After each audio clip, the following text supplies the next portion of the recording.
Welcome to ERC Tipsnology. In this video, we will be learning about node analysis using two voltage sources with three resistors in series parallel.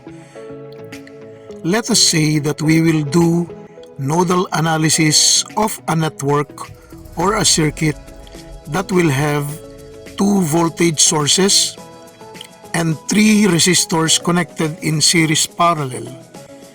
And the two voltage sources Vs1 and Vs2 will have a value of 10 volts and 5 volts with 1 kilo ohms, 2.2 kilo ohms and 3.3 kilo ohms resistors. And we have here node VA with three currents that we assume to be going out from VA.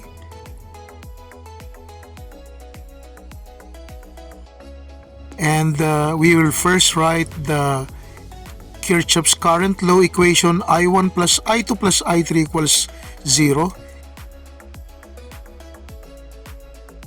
followed by Ohm's law, and then we will get the node voltage equation VA minus 0 for R1, or VA minus 10 I mean,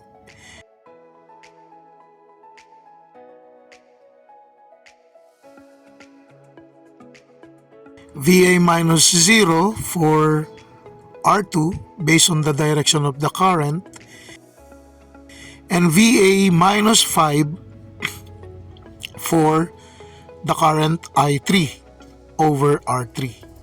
And then we simplify it by replacing the value of R's or the resistors to R1, R2, and R3, and by algebra we can say that VA over 1000 minus 10 over 1000 plus VA over 2200 plus VA over 3300 minus 5 over 3300 equals 0.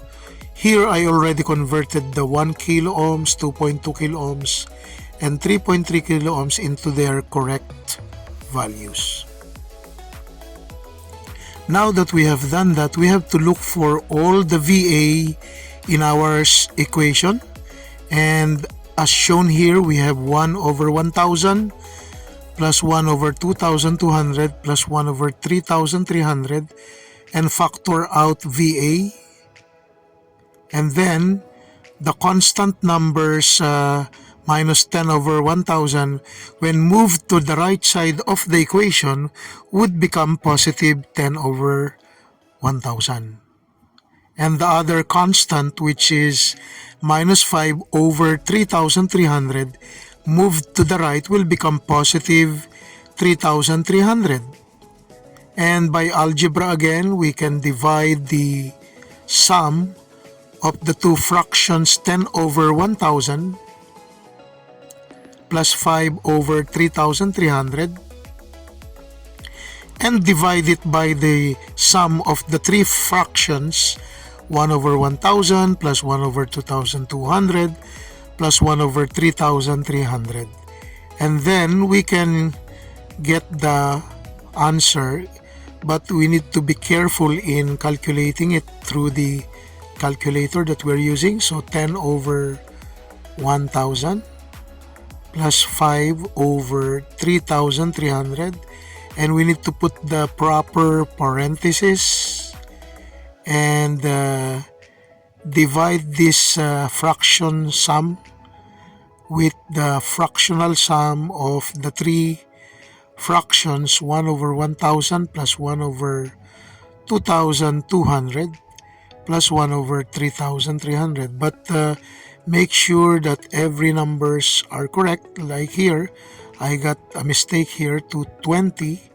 must be 2200, 2200, and the 330 must be 3300. So these small mistakes will make our answers wrong. That's why you have to check it 2 times at least. Now we got the answer of 6.551724 and so on, but we will just write 2 decimal digits of 6.55 decimal fractional part. Now, what is V1 as seen here? It's VA minus 10.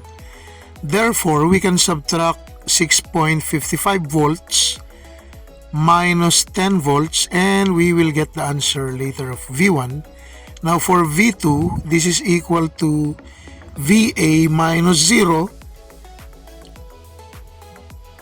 So VA minus 0 will become VA, or simply 6.55 volts later on.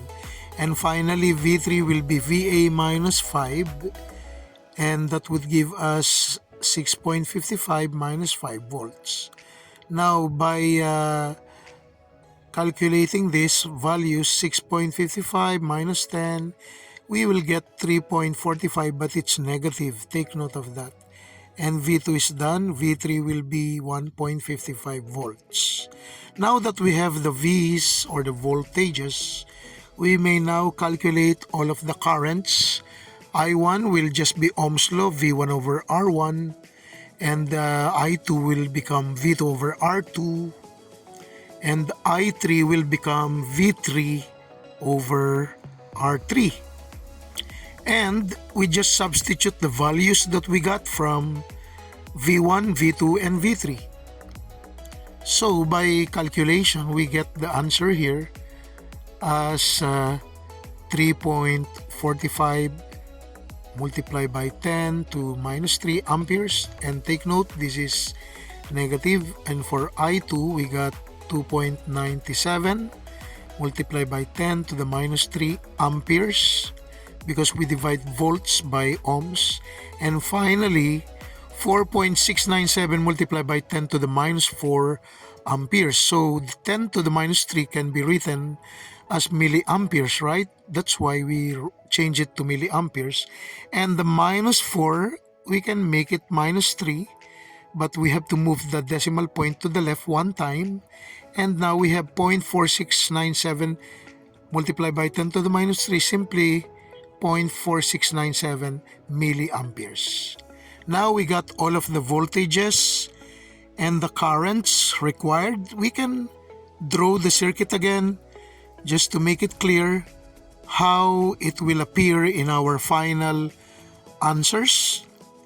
So I'm writing here the 1 kilo ohm, 2.2 kilo ohm, and 3.3 kilo ohms there, and these are the R's, or the resistors. And now we can write down the value of the I1, which is negative 3.45 milliamperes to the left. And because it's negative to the left, it will become to the right in the final answer. We just take the opposite direction.